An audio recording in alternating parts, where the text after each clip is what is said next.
Bleach 1000 year blood war arc जो cover करती है सोल रीपर और क्विंसीज के बीच हजारों साल से चली आ रही कॉन्फ्लिक्ट के क्लाइमैक्स को, वही क्विंसीज जिनको मार्केट में उतनी ही इज्जत मिलती थी जितनी साकुरा को मिलती है, यानी बिल्कुल नहीं।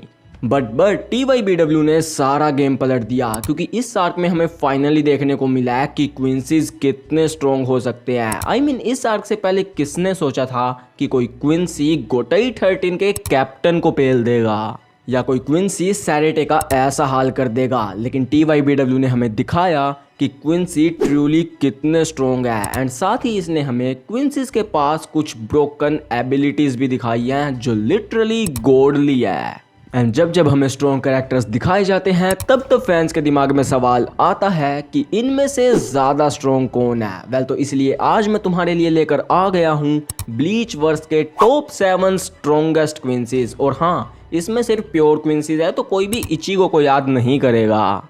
एंड ऑल्सो ये रैंकिंग काफ़ी ज़्यादा इंसेन और एक्यूरेट होने वाली है, क्योंकि इस रैंकिंग के अंदर मैंने मेरे पर्सनल एक्सपीरियंस एंड थिंकिंग के अलावा कुछ 10 से भी ज़्यादा ऑफिशियल साइट्स की रैंकिंग, इसके अलावा कुछ ऑफिशियल स्टेटमेंट्स एंड काफ़ी सारे फैन सर्वेस को भी काउंट में लिया है। लेकिन स्टिल आई नो कि काफ़ी सारे लोगों की थिंकिंग अभी भी अलग हो सकती है, तो उसमें कोई दिक्कत की बात नहीं है। तुम्हारे अकॉर्डिंग ब्लीच वर्स के टॉप 3 स्ट्रॉन्गेस्ट क्विंसीज कौन से हैं, मुझे कमेंट में बताओ।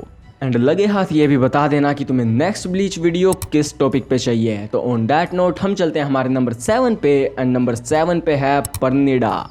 अब देखो यार, TYBW अभी भी चल रहा है, तो मैं सोच रहा हूँ कि मैं एक स्पॉइलर फ्री वीडियो बनाऊँ। तो इसलिए मैं इन कैरेक्टर्स की जो बैटल हुई हैं उनके रिजल्ट या उनके अंदर ज़्यादा घुस के बात नहीं करने वाला। मैं बस तुम्हें ये बताने वाला हूँ कि इनकी बैटल किसके साथ हुई है। अब मुझे इतना तो बताना पड़ेगा ताकि तुम्हें एज सच कोई स्पॉइलर भी ना मिले, एंड साथ तुम इनके मैचअप से इनकी पावर का भी अंदाज़ा लगा लो। तो इसलिए हम सीधा चलते हैं हमारे परनीडा के मैचअप के ऊपर। वेल, तो इसका थोड़ा सा इंटरेक्शन स्टार्ट में ज़राकी के साथ होता है, बट इसकी मेन फाइट थी मयूरी और नेमू के साथ। एंड ये वाली फाइट काफ़ी ज़्यादा टफ थी, क्योंकि सामने मयूरी था। अगर वहाँ मयूरी के अलावा कोई और होता तो परनीडा की एडवांटेज डबल या ट्रिपल भी हो सकती थी, इसकी जो एबिलिटी है उस वजह से।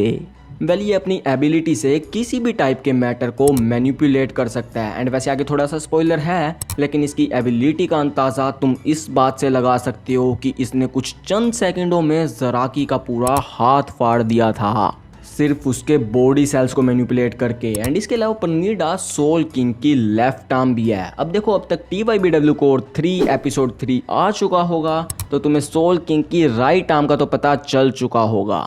तो ऐसे ही सोल किंग के और भी बॉडी पार्ट्स हैं, जिसमें से ये लेफ्ट हैंड है, तो ये वैसे ही काफ़ी ज़्यादा स्ट्रॉन्ग हो जाता है। बाकी मैं सोल किंग के बॉडी पार्ट्स के बारे में डीप में नहीं घुस रहा, वरना वीडियो काफ़ी लंबी हो जाएगी। लेकिन अगर तुम चाहते हो कि मैं उसके बारे में भी डिटेल में एक्सप्लेन करूँ तो तुम मुझे कमेंट्स में बता देना, मैं कर दूँगा।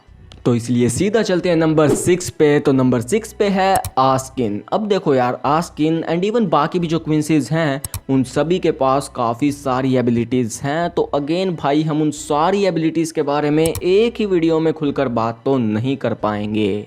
वेल यार, इस लिस्ट के हर एक बंदे के पास लिटरली इतनी एबिलिटीज़ हैं कि वो अकेले ही 20-20, 25-25 मिनट की वीडियो खा सकते हैं। तो इसलिए मैं सीधा इनका सिग्नेचर मूव उठा रहा हूँ, जो कि आस्किन के केस में है डेथ डीलिंग, जो बेसिकली आस्किन को कैपेबल बना देती है कि अगर वो किसी अटैक को या किसी सब्सटेंस को एक बार फेस कर चुका है तो वो उसकी लीथल डोज को कैलकुलेट और मैनिपुलेट कर सकता है।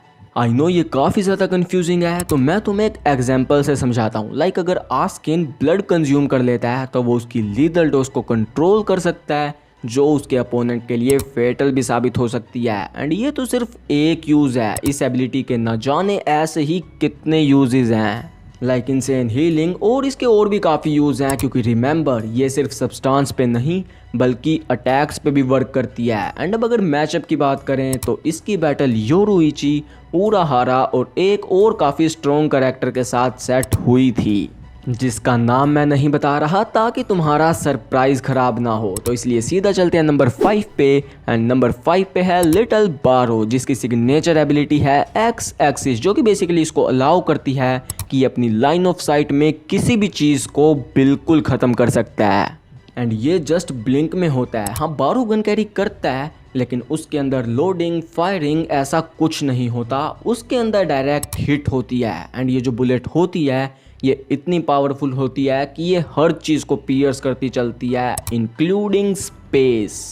तो नो मैटर तुम कितना डिफेंस लगा रहे हो, तुम ना ही तो इसको ब्लॉक कर पाओगे और ना ही डोज कर पाओगे। एंड देन फर्दर इसी के अंदर एक इंटेंजिबिलिटी नाम की एबिलिटी भी है, जो कि तब अनलॉक होती है जब बारो अपनी दोनों आंखें खोल लेता है। एंड इसको भी अगर मैं बिल्कुल सिंपल टर्म्स में समझाऊं तो बेसिकली इस दौरान बारो की पूरी बॉडी उसके अपोनेंट के अटैक के लिए वैसे ही वर्क करती है जैसा कि उसकी गन उसके अपोनेंट के लिए, यानी कि चीड़ फाड़। एंड इसके बारे में मुझे और बात करनी है जो कि मैं जल्दी करूंगा, क्योंकि इसका मैच सेट हुआ है हमारे हेड कैप्टन क्योरुकु शुनसुई के साथ। एंड आई थिंक ये वाली बैटल तुम्हें 3-4 एपिसोड के अंदर ही देखने को मिल जाएगी, तो तब हम इस पर खुल के बात करेंगे। अभी के लिए हम चलते हैं नंबर 4 पे, जिस पे है अवर प्रोटैगनिस्ट उर्यू। एंड यार हम उर्यू की एबिलिटीज़ के बारे में बात करें उससे पहले मैं एक पर्सनल थॉट रखना चाहूँगा कि मुझे उर्यू का करैक्टर स्टार्ट में काफ़ी सही लगता था, लेकिन फिर उर्यू की कुछ ग्रूमिंग ही नहीं हुई with referring to his protagonist tag. But TYBW में इसको भी योहावाहा से पावर अप मिलता है जिसका नाम है एंटीथेसिस। एंड इसको भी अगर मैं बिल्कुल सिंपली समझाऊं तो इसमें बेसिकली उर्यू किसी भी चीज़ को 2 लोगों के बीच रिवर्स कर सकता है, any situation, any phenomena, even damage को भी। तुम देख रहे हो ये एबिलिटी कितनी ज़्यादा ब्रोकन है, क्योंकि अगर वो एक टाइम पे इंजर्ड भी है तो वो अपनी इंजरी को अपने अपोनेंट के साथ रिवर्स कर सकता है, जिससे वो तो कम्प्लीटली हील हो जाएगा and at the same time उसका अपोनेंट काफ़ी ज़्यादा इंजर्ड हो जाएगा। एंड इसके अलावा भी इसके काफ़ी यूज़ हैं, जैसे उसने अभी सेंजुमारू के अगेंस्ट किया था। भाई उसने लिटरली स्क्वाड 0 के मेंबर की बांकाई को रिवर्स करके उसी के अगेंस्ट यूज़ कर दिया।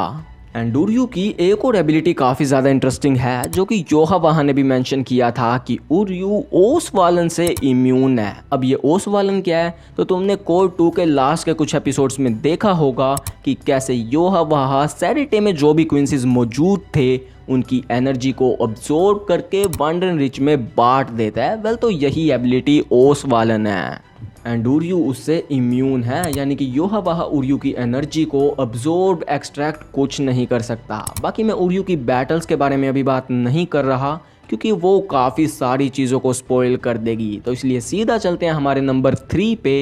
एंड नंबर 3 पे है गिराड। एंड भाई इसकी एबिलिटी को तुम एक बार लात मारो, अभी के लिए तुम बस नामों पे फोकस करना कि इसकी बैटल किस किस के साथ हुई है। तो इसमें फर्स्टली तो है शिनजी, देन ब्याकुया, रूकिया और रेंजी जो कि रॉयल पैलेस में ट्रेनिंग करके आए थे, देन तोशिरो, मोमो और फिर वाइजर्ड में लीसा, आइकावा, ह्योरी, हाची एंड देन लास्टली ज़ाराकी के साथ भी इसकी बैटल हुई है।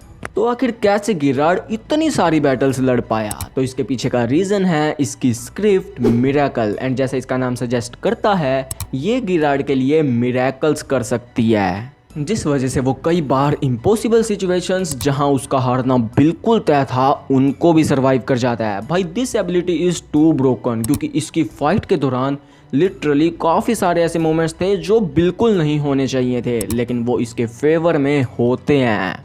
तो अब तुम सोचोगे कि आखिर कौन है जो इसको भी बीट करके नंबर 2 पोजीशन पे आ गया। तो वो है जुग्राम होशवॉल्ट। एंड अगेन मैं इसकी बैटल्स के बारे में भी बात नहीं करने वाला, but talking about his abilities, तो इसकी श्रिफ्ट का नाम है बैलेंस, जिसमें ये बेसिकली एक स्पेसिफिक एरिया में किसी के भी बीच मिसफॉर्च्यून को ट्रांसफर कर सकता है।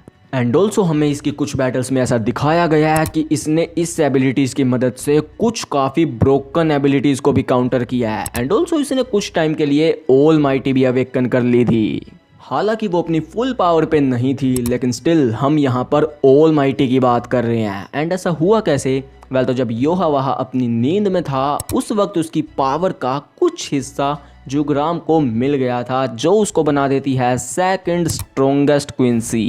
And that leaves us with our number 1 obviously, जिसको टाइटल ही मिला है क्विंसी किंग का, Yhwach, the man who started this and the man who is trying to end this. And इसकी पावर के तुम्हें क्या प्रूफ चाहिए भाई? ऑल माइटी जिससे ये लेजिट फ्यूचर देख सकता है, एंड मोर इम्पोर्टेंटली उसको अल्टर कर सकता है। इसके अलावा ओसवालन जो कि मैंने उरियू वाले केस में एक्सप्लेन कर दी थी।